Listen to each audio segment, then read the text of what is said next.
श्री सीताराम। भगवान की माया को जीत लेने वाले भक्त भाग 11। भक्तों, आज हम श्री महर्षि देवल जी का चरित्र श्रवण करेंगे। संक्षेप में चरित्र कहा गया है और नाभादास जी लिखते हैं कि महर्षि देवल ब्रह्मा जी के प्रपौत्र हैं। ये प्रचेता के पुत्र महर्षि असित के पुत्र हैं।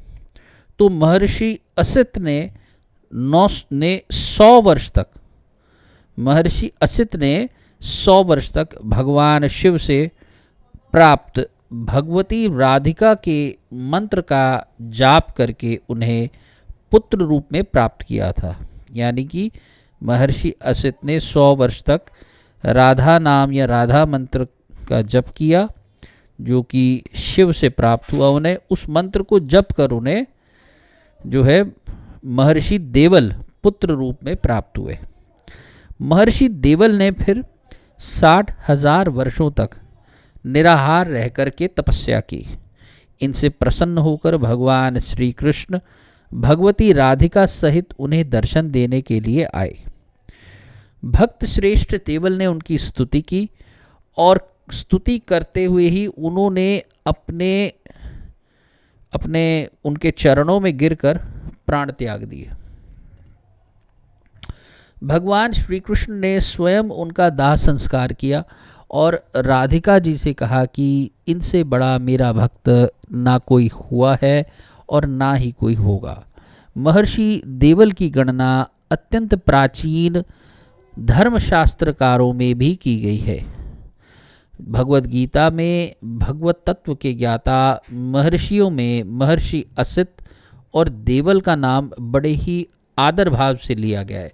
तो भगवद गीता में इनका नाम कहाँ लिया गया कि भगवद गीता का जो अध्याय 10 है, उस 10 के 13वें श्लोक में इनका नाम आता है कि अर्जुन जो है वो भगवान की तरफ जब देखते हैं तो कहते हैं कि आप परम पुरुषोत्तम भगवान, परम धाम, परम शुद्ध अविनाशी भगवान, आदि पुरुष, अजन्मा और महानतम है। तो और ये जब वो कहते हैं कि नारद, असित, देवल और व्यास जैसे महान ऋषि भी इसी सत्य की पुष्टि करते हैं। और अब आप स्वयं भी मुझे यही सब बता रहे हैं। तो आप सोचिए कि अर्जुन की जो श्रद्धा थी वो असित, नारद, देवल और व्यास जी पर कैसी थी कि वे जो कहते थे वो सत्य होता था और उन पर उनको बहुत वो मानते थे। असितो देवलो व्यासः स्वयं चैव ब्रवीषि में। पर तो दूसरी बात निराहार को लेकर के आई। इसके विषय में जो मेरे एक विचार है, दास के जो विचार है, आप ज़रूर अपने विचार कमेंट्स में लिखा करिए कि आपके इस पर क्या विचार हैं। कि जीव के अंदर जब भी कोई वृत्ति गलत आ जाती है तो उसका कहीं ना कहीं मूल कारण एक दोष युक्त अन्न भी होता है, या अन्न में दोष है, दोष युक्त अन्न है। तो ऐसे में जीव अगर कुछ दिन यथासंभव भी निराहार रह ले या फलाहार रहे तो उससे उसका जो रहा सहा अन्न है वो सब धीरे धीरे जठर अग्नि के द्वारा डाइजेस्ट करके वो निकल जाता है।